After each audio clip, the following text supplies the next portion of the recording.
Hi,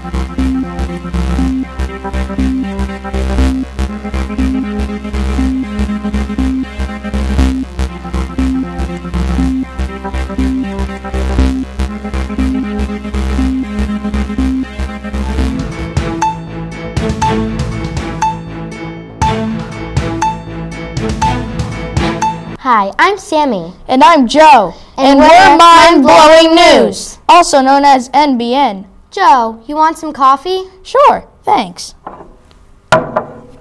You're welcome. Today, we will be showing you some different interesting news topics that will make you rush to learn more. First up, we have Colin with the top 5 best Celtics players of all time. Thanks, Joe. Hi, I'm Colin Evans, and today I'll be telling you about the top 5 best Celtics players of all time. Number 5, Kevin McHale. McHale played 13 seasons with the Celtics and was a six-man from 1980 to 1985. He was a starter for the Celtics from 1985 to 1988. McHale was a 6'10" center. He was a 3-time NBA champion, 2-time NBA Six-Man of the Year. His number 32 jersey was retired by the Celtics. McHale was chosen to be on the 50 greatest players in NBA history list. He was a 7-time All-Star and a 3-time All-NBA All-Defensive First-Team player. McHale was inducted into the Basketball Hall of Fame in 1999. Number 4, John Havlicek. Havlicek was born on April 8, 1940 and died on April 25, 2019. Havlicek died of Parkinson's disease, and he played 16 seasons with the Celtics and won 8 NBA championships, 4 coming with the first 4 seasons when he was with the Celtics. Havlicek's number 17 was retired by the Celtics in 1978. Havlicek was inducted into the Basketball Hall of Fame in 1984. Number 3, Paul Pierce. Pierce made 10 All-Star games. When Pierce played with Boston, he averaged 21.8 points per game, the 3rd highest in Celtics history. Pierce won 1 NBA championship in his whole career, but he was the Finals MVP that year too. Pierce's number 34 was retired by the Celtics in 2017. Number 2, Larry Bird. Bird won 3 three-point contests 3 consecutive times. Bird was named MVP 3 times and Finals MVP 2 times. Bird played with the Celtics his whole career, playing from 1979 to 1992. He averaged 24.3 points per game. Bird's number 33 was retired in 1992. Bird was inducted into the Hall of Fame in 1995. Number 1, Bill Russell. Russell averaged 15.1 points per game and 22.5 rebounds per game. Russell is second in career for rebounds and blocks per game. Russell made 12 All-Star games, 5 MVPs, and 11 NBA titles in 13 seasons. Russell's number 6 was retired in 1972, and he was inducted into the Basketball Hall of Fame in 1975. Back to you in the studio. Wow, those Celtics have some amazing players. My favorite Celtics player of all time is Larry Bird. I'm happy to see he's on the top 5 player list. I would think Kevin Garnett would have made the top 5. Me too. All right, next up we have Calais with How to Survive a Hurricane. Let's hear from Calais and her helpful tips. Thanks, Sammy. Hey guys, I'm Calais here with your public safety announcement. Today I'm going to share some helpful tips to follow during hurricane season. I think we can all agree that a hurricane is a very dangerous natural disaster. It occurs in warm and tropical areas such as Florida and Puerto Rico and can make its way up to the East Coast where we live. In 2019, a serious hurricane that was Category 5, named Hurricane Dorian, hit Florida and demolished it. To find out how to survive and stay safe during this natural occurrence, stick around because that's exactly what I'm going to tell you. Number 1, stay away from low-lying and flood-prone areas. Number 2, always stay indoors during a hurricane because strong winds will blow things around. Number 3, leave mobile homes and go to a shelter. Number 4, if your home isn't on higher ground, go to a shelter. And number 5, if emergency managers say to evacuate, do so immediately. Number 6, create a hurricane survival kit including the following items: a crank radio, a walkie-talkie, a flashlight, first aid kits, food rations, bottled waters, and a flotation device. Number 7, use a portable radio to listen to important storm updates, informations, and instructions. Number 8, stay inside and keep away from all windows, skylights, and glass doors, and go to a safe area such as an interior room, a closet, or a downstairs bathroom. Number 9, never go outside the protection of your home or shelter before there is confirmation that the storm has passed the area or if told to evacuate. These things will surely help you survive a hurricane long enough to find the perfect shelter. But there's one more thing that will definitely get you through this. Hurricanes are very unpleasant and will make you feel gloomy, so just remember to be strong, brave, and positive. Thank you for listening. I hope these tips help you in the event of a hurricane. And with that, back to you in the studio. I definitely now know how to prepare for a storm. Me too. I'm going to make sure my family has battery radios in case of an emergency. Did you know that the Londonderry High School is an evacuation shelter for Londonderry residents during storms in New Hampshire? No, but thanks for telling me. Let's tune in with Sammy with an interview with the owners of Action VR Center. Hey viewers, I'm Samantha and welcome back to Mind Blowing News. And tonight, I'm down at the scene in Action VR Center, Londonderry's one and only virtual reality arcade. Let's take a look. Hi, Sam again here with the owners of Action VR Center, Joe and Jennifer Dunn. Do you mind if I ask you a couple of questions tonight? No, not at all. All right, let's start with our first question. When did you start your business? A year ago, this weekend, the end of last January. 2018. 2018, yes. Wow, practically brand new. All right, why did you start your business? We wanted to offer something new and inventive in Londonderry, and we thought that virtual reality was something that would be entertaining and fun to do with families, kids, adults, so we went for it. Interesting. Can you tell me some day-to-day responsibilities about your job? We have to keep the place clean, so a lot of vacuuming, a lot of cleaning windows. We update the computers, look for different new games, make sure that our cars are working properly, make sure the golf simulator is working well, and then taking care of the customers. We're very big on customer service. We want to make sure our kids, adults, all have a great time. And clean up when we're done. Yes. Sounds tough, but knowing you guys, you can do it. What made you start your job? The business or? Like the business. I think you can answer that one.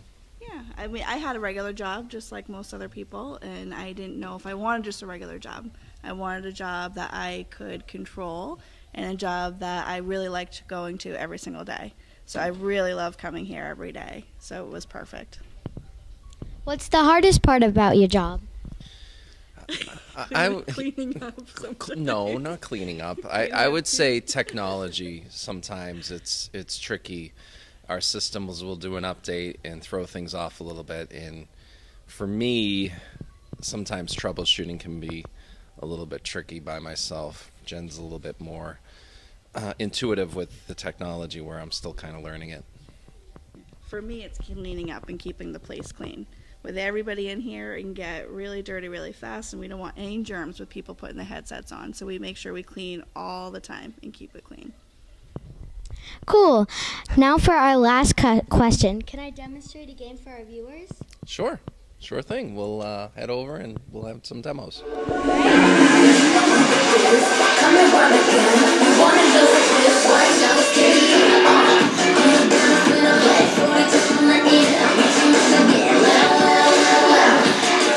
I plan on visiting that Action VR soon. Thanks, Sammy.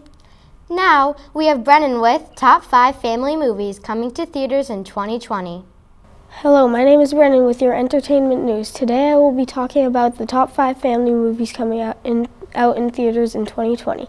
First up is Dolittle, currently released in theaters. This movie is a remake of Dr. Dolittle based on Hugh Lofting's popular children's book. The story takes place in the 18th or 19th century. Dr. Dolittle has the ability to talk to animals. He sets out on a quest to save the dying queen with the help of his friendly animal companions. This is a great movie for little kids that love animals. Next up is Sonic the Hedgehog, with the release date of February 13th. This movie is about a hedgehog that has super strength and super speed powers. Sonic is teaming up with Sheriff Tom as he tries to escape Dr. Robotnik and the government. This movie is great for video gamers who enjoy playing Sonic. Have you ever seen Peter the Rabbit out in 2018? Well, Peter Rabbit 2: The Runaway will be released on April 3rd. Peter Rabbit runs away from home when Thomas McGregor and Bea are on their honeymoon. On the run, Peter meets another rabbit who knew his father. Peter finds himself in a life he never knew about. Next up, Scoob, release date of May 15th. Scoob introduces how best friends Scooby and Shaggy met and how they joined the Mystery Inc. gang with the young detectives Fred, Velma, and Daphne. Scooby and the gang have to solve the greatest mystery to help to stop Dogpocalypse. Next up is The Witches. The release date is October 9th. It is a remake of the old movie from 1990 and the book by Roald Dahl. The Witches is about a young 7-year-old orphaned boy and his grandmother who encountered real witches, even the Grand High Witch herself. The witches are plotting a plan, and it's up to the little boy and grandmother to stop their evil plan. I can't wait to see all those movies. Back to you in the studio. My sister will be excited to see the new Cruise movie. Next up, we have Morgan, who will be doing a report on how Zantac has been linked to cancer. Thanks, Joe. Hi, I'm Morgan with National News. Today, the subject is Zantac heartburn and acid reflux medication that has been linked to cancer. On September 13th, 2019, after about 2 million Americans bought and took Zantac, then the FDA, Food and Drug Administration, might have found unacceptable levels of N-nitrosodium methylene, also known as NDMA, in Radentine, but more commonly known as Zantac. After this was shown on the news, some pharmacies took it off shelves after decades of it being on the market, but not all pharmacies have taken it off the market. N-nitrosodium methylene is an oily yellow liquid that has no distinct odor. N-nitrosodium methylene is classified as a probable human carcinogen. Carcinogen is a substance capable of causing cancer in living tissue. One of the possible cancers you could get after taking Zantac is liver cancer because NDMA is highly toxic to the liver. Also, you could get possible kidney failure. Some symptoms are nausea, vomiting, headaches that could be severe, drowsiness, dizziness, and stomach pain. Zantac was made to be a heartburn medicine and is used to treat the ulcers of the stomach and intestines. Also, it's used to treat certain stomach and throat problems. The agency says they plan to test the drug in human patients to fully understand whether it causes N-nitrosodium methylene in the user's body. The agency also says they are currently looking into the risks associated with the amount of N-nitrosodium methylene identified in the drugs. If you stop taking Zantac, it may come with serious risks if you don't take it as prescribed. If you stop taking Zantac suddenly, you still might get stomach pain caused by high amounts of acid in your stomach. It might make your condition worse. If you took too much Zantac, the bad thing is that you probably have dangerous levels of drug in your body. Be careful and please don't take Zantac because it could harm you. And if I were you, I wouldn't take Zantac until the FDA figures the situation out and proves that it's safe to take. Back to you in the studio. I hope that the consumers of Zantacs are okay. It's scary how Zantacs can cause cancer. All right, last but not least, we have Joe talking about the discovery of Ötzi. Hi, I'm Joe, and I will be telling you about a caveman discovery. It was September 19th, 1999. 2 German tourists were hiking in the Alps when they discovered a frozen body in ice, naturally mummified. They thought it was a random hiker who was lost not too long ago. Investigators came to get the body, but discovered that there were some strange things about the frozen man. Strange artifacts were found as they chipped away at the ice, such as handmade ropes, 14 knives and arrows, and a copper axe. The investigators began to take the body to scientists, but did a poor job and damaged the body a little. Scientists identified it as a 5,300-year-old body of a man, 5 feet and 3 inches tall, who had lived in the Alps. All of the body parts were intact. The Iceman was the oldest and best intact body of all in the world. The scientists took DNA tests of the frozen mummy and saw he had tapeworm, which is a worm that lives in your intestines and eats what you eat. They also named him Ötzi because where he was from. He had Lyme disease, which is kind of cool because who knew you could get Lyme disease 5,000 years ago? He also had a deep cut in his hand, which they thought it could have been from a combat in a fight that's happened before he died. Then in 2001, scientist Paul Gossner was taking an X-ray of Ötzi when he saw something clear as daylight, an arrowhead. It was embedded into his left shoulder. An ACT scan showed that Ötzi would most likely died from the arrowhead that had been shot into one of his arteries. A large wound also indicated a combat before death, which means that Ötzi may have died in battle or was trying to fight off an enemy foe. That's when scientists started the murder mystery of Ötzi the Iceman. When scientists were trying to get the arrowhead out of the body, it was blocked by layers of tissue and they had to stop or they would damage the body. They wanted to try something else. They were looking at the brain and saw some dark spots in the brain, which could be blood or rotting. The scientists have yet to get to that, but they have to do it quickly or Ötzi has to stay frozen or the body would decay. One of the things that scientists were most excited about is the copper axe that was found next to Ötzi. Scientists were surprised to see that people 5,000 years ago knew how to melt metal to make things like the head of the axe. They were also surprised that the copper axe was never taken from Ötzi after he died. Scientists knew the axe had to be valuable back then, so the scientists were shocked that Ötzi's attacker did not take the axe. His enemy may have picked up the axe and set it next to Ötzi because they didn't want the other villagers to know who had killed Ötzi. So that's it with Ötzi. Do you think it was really a murder? Thanks for listening. Back to you in the studio. I think it's fascinating that scientists have discovered a 5,000-year-old frozen caveman. I told you. I find it so interesting that he may have died from an arrow. Well, that's all for today. Thank you for tuning in. See you next time on Mind Blowing News.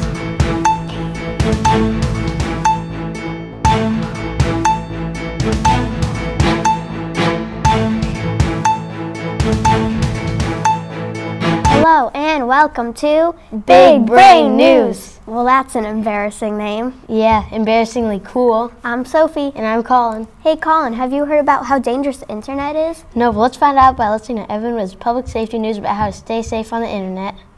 Thanks, Colin. Hi, I'm Evan with your public safety announcement on cyber safety. Here are 10 ways to help stay safe while on the internet. 1. Never give away your password to others and choose a password that is hard to guess to prevent being hacked.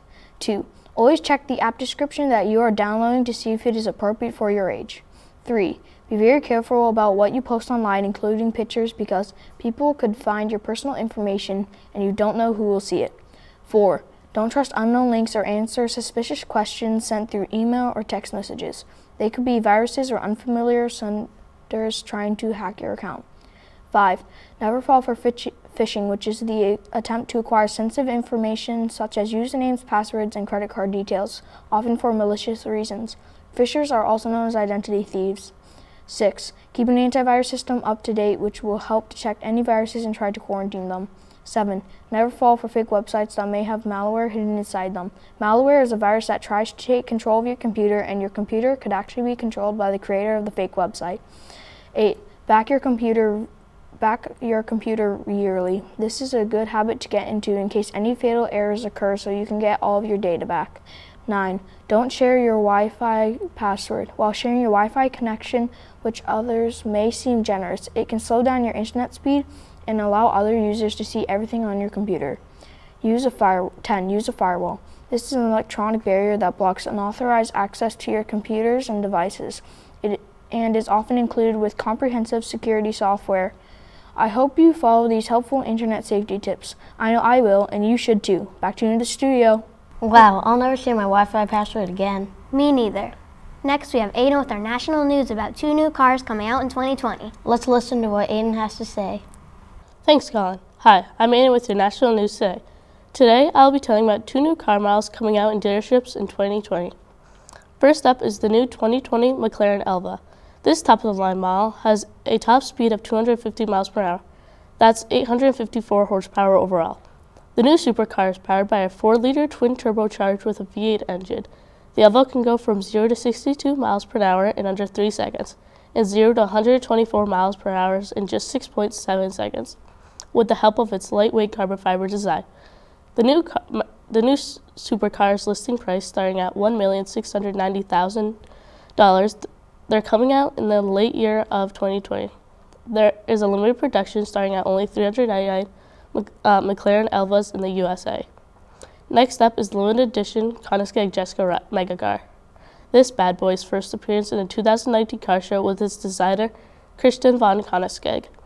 The new car has a V8 engine with 1,600 horsepower that can run on biofuel, and that's around 300 miles per hour, as a carbon fiber body helps it reach its max miles per hour. Its weight is only 3,131 pounds. That's like 5 wild beasts and 1 big boar. The new Megacar is starting at $3 million. That's a lot of pretty pennies. It will be available in the late year of 2020. It will be a limited production of only 125 cars available. I don't know about you, but if I was a billionaire, I'd want to buy the new Koenigsegg Jessica ride. Back to you in the studio.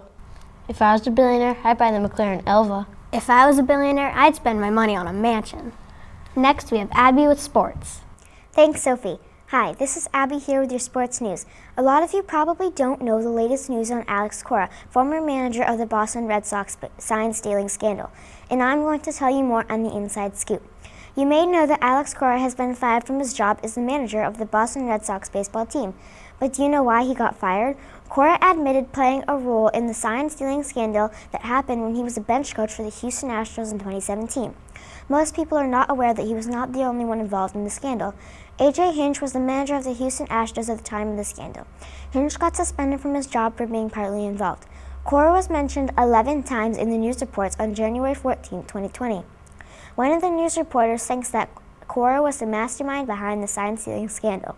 Cora is credited with calling the Astros replay review room on the dugout phone to obtain sign information. The MLB is now looking into the 2018 Red Sox season to see if he cheated in that season too. The Red Sox club, with Alex Cora as its manager, has allegedly used video replay to steal signs, which then involved into banging trash cans to relay catcher signs to hitters from a monitor placed behind the dugout. Cora has recently left the Red Sox and stated that he wanted to thank everyone for their support, that his family supported him the whole way. He felt that he should leave the club because he didn't want to be a distraction.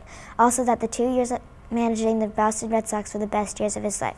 I personally feel it is sad how baseball has come to cheating by stealing signal signs. To me, the best part of baseball is the love of the game. Baseball franchises need to remember that. Thank you for listening. Back to you in the studio. I can't believe Alex Cora stole baseball signs. Me neither. I think he needs a vacation. Maybe he can find out where to go on vacation with Griffin telling us about amazing vacation spots in New England.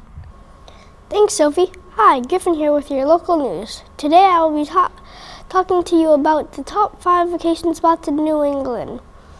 Number 1 is Portland, Maine. Take a ride on a ferry to nearby Casco Islands. Each island has its own personalities, history, attractions, and activities. Enjoy shopping, sightseeing, and restaurants in Portland's Old Port. You can also visit Portland's Museum of Art with its American, European, and pieces drawn from Maine's own artists. Number 2 is Boston, Massachusetts. Have a trip to Fenway Park, which is the home of a famous Red Sox MLB baseball team. You can visit the Museum of Fine Arts in Boston and see more than 450,000 works of art. You can also visit the New England Aquarium and meet sea lions, myrtle green turtle, penguins, and other sea animals. You can relax at the beautiful Boston Common, which is the oldest park in the U.S. Number 3 is Nantucket, Massachusetts. You can visit the Whaling Museum, which has a complete sperm whale skeleton. Nantucket is also home to the Old Mill, which is the only smog mill still standing in Nantucket that was built in the 1700s. At Lyons Observatory, you can spend an evening gazing at the stars. Additionally, Nantucket is home to many beautiful beaches and parks. Number 4 is Cape Cod, Massachusetts. Cape Cod is a vacationer's dream, enjoying beautiful beaches and its laid-back lifestyle. Bellevue Drive-In is a good place to go if your family likes movies, and it even has its own snack bar. Monterey National Wildlife Refuge is a good place to go if you love animals. See its hundreds of species of migratory seabirds. Explore the Cape with art student tours, and off-road adventure exploring the lunar landscape in an old four-wheel drive Suburban. Number 5 is Bar Harbor, Maine. Sail on a whale watch tour at Bar Harbor. Whale watch come be and see porpoises, seals, dolphins, offshore birds, and North Atlantic puffins among the whales. Explore magnificent views from the sky aboard Acadia Air Tours. Different tour options are exploring Acadia Park, romantic sunset flights, lighthouse tours, and fall foliage flights. You can ride in a 2-passenger glider, 2-passenger open cockpit biplane, or a 4-passenger Cessna 182 skyplane. To finish your trip off, you can visit Agamont Park and have a relaxing picnic watching boats sail by in the water. I hope you get to visit one or all of these top 5 vacation spots in New England. I'd love to vacation in Nantucket, Massachusetts this summer. How about you? Thanks for listening. Back to you in the studio. Wow, I'd want to go to Cape Cod, Massachusetts. It sounds awesome there. I love to go to the beach. I want to go to Nantucket, Massachusetts. I'd love to ride on a ferry or visit the beaches. Next up, we look Kylie's report on a really nice restaurant in Boston. Thanks, Colin. Hi, I'm Kylie with your entertainment news. Today I'm here to talk to you about the 5-star restaurant Meritage located in Boston, Massachusetts. The Meritage restaurant is located in the Boston Harbor Hotel. Rated 5 stars, this restaurant is known for its fine dining decor and delicious meals by Chef Daniel Bruce. Chef Bruce uses a variety of fresh ingredients and seasoning that make unique dish flavors such as the black pepper rubbed roasted duck breast, with a side of mustard greens and some cherry agridoles. Talk about fancy. Why doesn't that sound delicious? If I could eat that, it would be gone in a heartbeat. Ooh, next up we have some Applenzer cheese, which has some smoked apricot, toasted macadamia nuts, and some sizzling grilled olive bread. Wow, I must visit this place to try some smoked apricot. I never heard of that before. Finishing off with the dinner menu, we have some duo of Ora King salmon. It is made with some yuzu, ninja radish, togarashi, and some micro risho. To be honest, I have no idea what any of those things are, but it must be delicious if it's on the menu. Moving on to the last menu of Meritage restaurant is my favorite. Yum. Oh my gosh, it sounds so good. We have a cappuccino semi-freddo. This sounds more like a Starbucks drink to me. In it, there's some burnt orange coffee crumble, and to top it off, milk foam. Do you think cherries go well with chocolate? Well, if you like that, then you'll love the 4 at Norway. Oh, I think fruit goes so well with chocolate. Inside of it, there's some chocolate, vanilla bean, and cherry. Yum. To end off, we have some Vacherin, which sounds like it has a lot of flavor. In it, there's some passion fruit, coconut, and meringue. I hope you enjoyed my review on Meritage Restaurant, and I definitely think this restaurant is worth 5 stars. Back to you in the studio. That food sounds delicious. Yeah, that made me hungry. I'd like to try the cappuccino semi-freddo. I'd especially like to try the duo of Ora King salmon. Now let's listen to Colin's report about Shaquem Griffin. Colin with a feature story on the amazing NFL linebacker Shaquem Griffin, who plays for the Seattle Seahawks. Shaquem Griffin started playing NFL football at 22 years old. Shaquem was the 141st pick. What makes Shaquem stand out amongst the many talented athletes in the NFL is that Shaquem Griffin was born with a physical disability known as the amniotic band syndrome. Shaquem's left hand's fingers were not fully developed. Growing up with this syndrome caused him much pain, and it was a challenge being different from his twin brother, Shaquille Griffin, who also plays for the Seahawks. Shaquem's pain grew so much that he tried to cut his hand off in the kitchen at 4 years old, so the next day his parents signed him up for an amputation. That day it happened. His left hand was amputated at the age of 4. Shaquem's a football player for the Seahawks, who's number 49. He was born in St. Petersburg, Florida. Shaquem went to the University of Central Florida football and played for the Knights' college football team. He was drafted in 2018. He is 6 feet tall. He is now the first one-handed football player in the NFL. Even though Shaquem Griffin has one hand, he overcomes its obstacle by practicing football and working towards a higher goal. He never gave up on his dream of playing professional football, and he's an inspiration to others. He inspires me to work hard and dream big. Back to you, Sophie. I can't believe he got his hands amputated at age 4. I couldn't believe that when I read it either. Next we have Sophie with facts about the Australia wildfires. Thanks, Colin. Hello, this is Sophie here with your international news. I'm here to talk to you about the dangerous wildfires that are burning up in Australia so badly that you can see them from space. Let's get right into it. Australia wildfires started in September of 2019 and haven't stopped since. At least 33 people have died since September, and about 2,000 homes were destroyed, leaving many homeless. This is said to be a record-breaking fire season with a bad heat wave hotter than 104 degrees Fahrenheit, making it even worse. These wildfires have been really hard on Australia. Now that we know how they have affected Australia and how they are getting worse, let's talk about how they all started. From what I have heard, there are many reasons for these fires. Some of them are lightning strikes, climate change, and maybe even some humans setting fires to the land on purpose. People that do that are called arsonists. Australia has always had what is called a fire season, but the weather has made this certain season especially bad. Australia's wildfires have not only affected people, but they have hurt animals and plants very badly as well. It is said that 27 million acres of Australia's land and wildlife was burned since September when it all started. In addition to that, about 1 billion animals have died, including the koala, which is in danger of becoming extinct. Many trees, bushes, and other plants have been burned and killed. The fires haven't destroyed all of Australia. However, they have hit every state this past season. The worst of the fires were on the southern and eastern coast in Sydney and Adelaide, Australia. The fires were so bad in Sydney that the air quality levels are hazardous, and breathing in the air there is now bad for your health. The fires have also destroyed the state of New South Wales very badly, but the fires are spreading even more towards Australia's capital, Canberra. The state declared a state of emergency recently because of the fires that are starting to burn there. As you can see, these fires are a big problem for Australia that have been going on for months, and it doesn't look like they'll be stopping anytime soon. They have destroyed so much of the country, like animals, plants, and homes. Hopefully the fires get better and stop destroying Australia. You can help make contributions to the aid of Australia by donating to a charity such as Salvation Army Australia. Thank you for listening. Back to you, Colin. I feel bad for all the animals and people that live there. Yeah, same. It was so devastating to hear about what was going on in Australia while I was researching. Well, I think all those reports were really good. Yeah, and that's all for today on Big Brain News.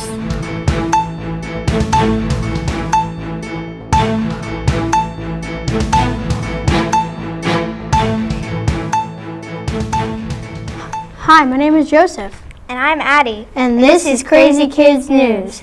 Thank you for tuning in today on Crazy Kids News. First, we have Anna interviewing her grandfather, Captain Richard, on sailing a boat around the world. Off to you, Anna. Hey viewers, I'm Anna Onnett here with Captain Richard Reinhardtson, and we will be talking about his adventures as a sea captain and his journey around the world. Thank you, Captain Richard, for being here today. I'm very happy to be here to talk to you. The first question I have is, why did you decide to become a sea captain? I've always loved the water. Since I was younger than you, I used to go to the beach in the summertime, and I used to go to Martha's Vineyard and spend the summer there. So I've always loved the water and wanted to do something about being on the water. Wow. Number 2, did you face any danger on the ship? Well, we had dangers from the weather, but also we had pirates. We've been boarded by pirates different places in the world because they're still out there, not the kind that you see in the movies, but there are still pirates that try to come on and steal things. That's really scary. How long were your trips? It depended on where I was going. I've been on trips that were for 4 to 6 weeks and ones that were 12 weeks long. So it all depends on what ship I was on and where it was going and what we were carrying. Number 4, what countries did you visit? Oh, I could probably tell you the countries I didn't visit, but in 25 years of going to sea, I went to almost every country in South America. I went through the Mediterranean, through the Suez Canal, to Saudi Arabia, to China, to Japan, to the West Coast, to West Africa. I went many different places, depending on what company I was working for and where they were sending me. Did you learn new languages as you were visiting many countries? Well, as you know, I do speak Spanish as well as English, and I spent most of my time in South America, so I learned Spanish to be able to better talk to people down there. Did you need any type of schooling to help you become a sea captain? Yes, I went to a maritime academy in Maine and spent 4 years And when you graduate, then you become a third mate on a ship, which is a lower officer. And then after a certain number of years, you work your way up to being a captain, but you have to take tests, a lot of tests, sort of like when you're in school. Why did you want to sail around the world? Because I always loved the water. And that's why I enjoy resting.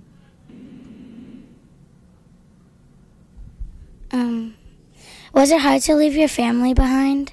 Yes, especially your mother and your uncle and your aunt. But yes, it was very hard to go away.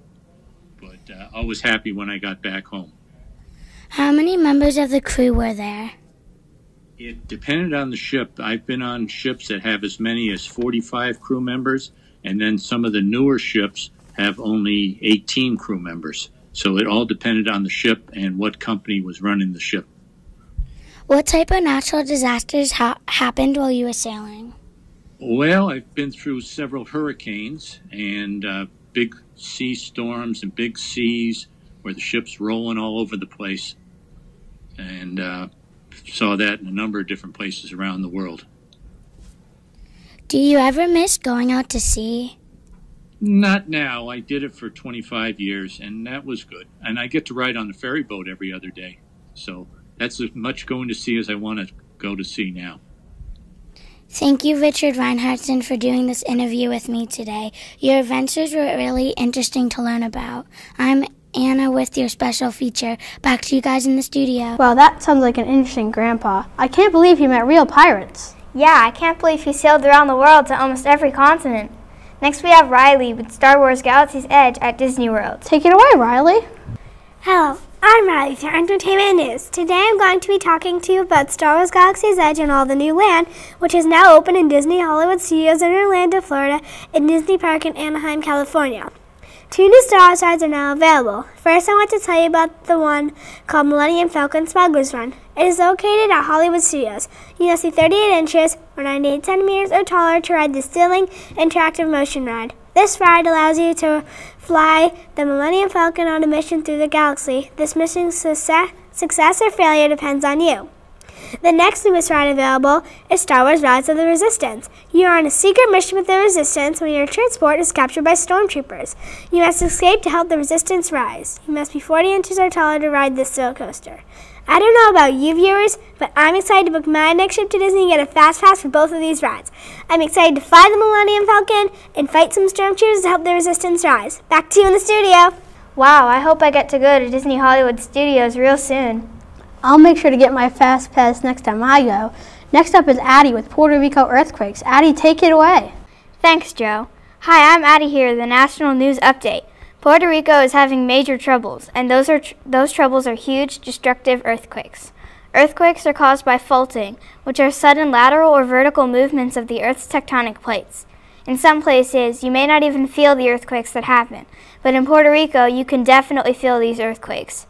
Puerto Rico is almost exactly on a tectonic plate boundary, which means earthquakes are more powerful in these regions. Puerto Ricans have suffered from month-long power outages, huge deadly cracks in the ground, and destroyed houses. Many had to move away because of these earthquakes. The most recent earthquake happened on January 20th, 10:41 a.m. 2020. The people of Puerto Rico are still repairing the damages. We can help Puerto Rico by donating to foundations like the Fundación Comunitaria or We Are the People, Inc. You can find these foundations on their Facebook site. Thank you for listening. Let's help Puerto Rico rebuild. Back to you in the studio. Wow, let's help Puerto Rico rebuild. It's scary how they get reoccurring earthquakes. I know. Let's donate to help Puerto Rico. Now we have Win with a report on global warming. Going to you, Win. Thank you, Addie. Hi, Win here, and today I'll be talking about global warming causes and how we can help to stop it. The Earth is heating up and the polar ice caps are melting. The reason is the greenhouse effect. The greenhouse effect is when the heat from the sun bounces off Earth and can't escape into space.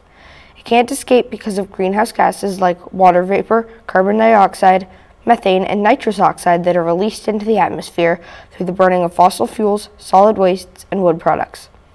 These greenhouse gases act like a shield that blocks the heat from escaping into space. At this point, it will be difficult to stop the effects of global warming, but there's still hope.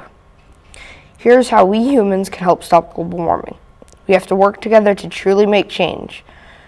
We need to stop offshore drilling, protect public land, reduce and reuse waste materials, power our homes with renewable energy sources such as wind turbines, solar panels, etc. Build energy-efficient housing using efficient materials such as windows, siding, and insulation to keep homes warm. Invest in energy-efficient appliances. Reduce water usage. Eat less processed food and more local foods. Use less electricity. Drive fuel-efficient or electric vehicles. Ride a bike, walk, or take public transportation to cut down on the burning of fossil fuels. As I said before, if we all contribute, we can end global warming. It will take a long time, but if we keep consistent, we can do it. We need to think of the future of our planet and its life forms. Let's all do our part in helping to save the planet. Back to you in the studio. Wow, we can help by remembering what Wynn said. I'm going to help by reducing and reusing waste materials. Me too. I'm going to use less power by shutting off the lights and unplugging my charger. Thanks, Wynn. Now we have Brian with a new gym coming to Woodmont Commons. Brian, take it away. Thanks, Joe. Hi, Brian here with your local news. Today I will be talking about a new establishment in Londonderry's Woodmont Commons. Londonderry officially welcomed Orangetheory Gym on January 20th of 2020. Orangetheory Fitness is a scientifically backed fitness center and is a fast-growing franchise. The new Londonderry NH studio is located at 30 Main Street, which is located in the Woodmont Commons. The franchise plans to open 8 more studios in the state of New Hampshire. Orangetheory Fitness launched its first studio in Fort Lauderdale in March of 2010 and has transformed one of the world's top fitness franchises, with more than 1,300 studios in 50 states and 23 countries. The 60-minute, 5-zone heart rate monitor interview training concept combines science, coaching, and technology to give members a more effective workout program. Jimmy McKinney, the owner of Orangetheory Fitness, is quoted as saying, "We are excited to bring Orangetheory Fitness to the Londonderry community and help members live healthier, more vibrant lives. We can't wait for Londonderry residents to become part of the Orangetheory family and start seeing results from the science-backed, high-energy workout regardless of their fitness levels." Orangetheory is great for 14 and up. Children ages 14 to 18 must be accompanied by an adult to take a fitness class. Membership dues begin at $250 per year. I hope you think about trying Orangetheory Fitness and work on getting healthier. Back to you in the studio. Darn, I wish I could go there. I'd like to take a fitness class. It's too bad I'm too young. Yeah, me too. Now we have Joseph with a feature story on Tom Brady. Off to you, Joe. Hi, I'm Joseph here with your sports news. Have you wondered if New England's beloved QB is retiring? And if not, what's his future? Tom Brady has been playing with the Patriots for 20 years. There is a small chance he is retiring. A rumored reason that Tom is not retiring is the game against the Titans. He threw a pick six to end the game, and who would want to end their career like this? Brady's contract with the Patriots is up. Will he resign with the Pats or go to another team? Some teams that could want Brady are the Miami Dolphins, the Los Angeles Chargers, the Oakland Raiders, and the Washington Redskins. Brady has until March 16, 2020, when his contract with the Patriots is up, to decide his future in football. Joe Montana, one of the best QBs of all time, told Tom not to leave the Patriots and resign for one season. Here are some interesting facts about our beloved QB. Tom Brady grew up a 49ers fan. Joe Montana was one of his heroes. Tom was also the second youngest player to win a Super Bowl. He also likes to play practical jokes on his teammate. Brady was also a very good baseball player. He was drafted by the Montreal Expos as a catcher. 6 QBs were drafted into the NFL before Brady. He went to the same high school as Barry Bonds, professional baseball player, and Lynn Swann, professional football player. Tom Brady will always be the greatest player of all time to me. I hope to see him play another season. I'd also love for him to retire from any team one day. I don't care what team he plays for, I just want him to play another season. Back to you, Addie. Thank you. I really hope our goat stays with us. I can't believe he went to school with those amazing players. I'd hate to see Brady retire. Well, that's all for today. Thank you for tuning in today on Crazy Kids News. Bye!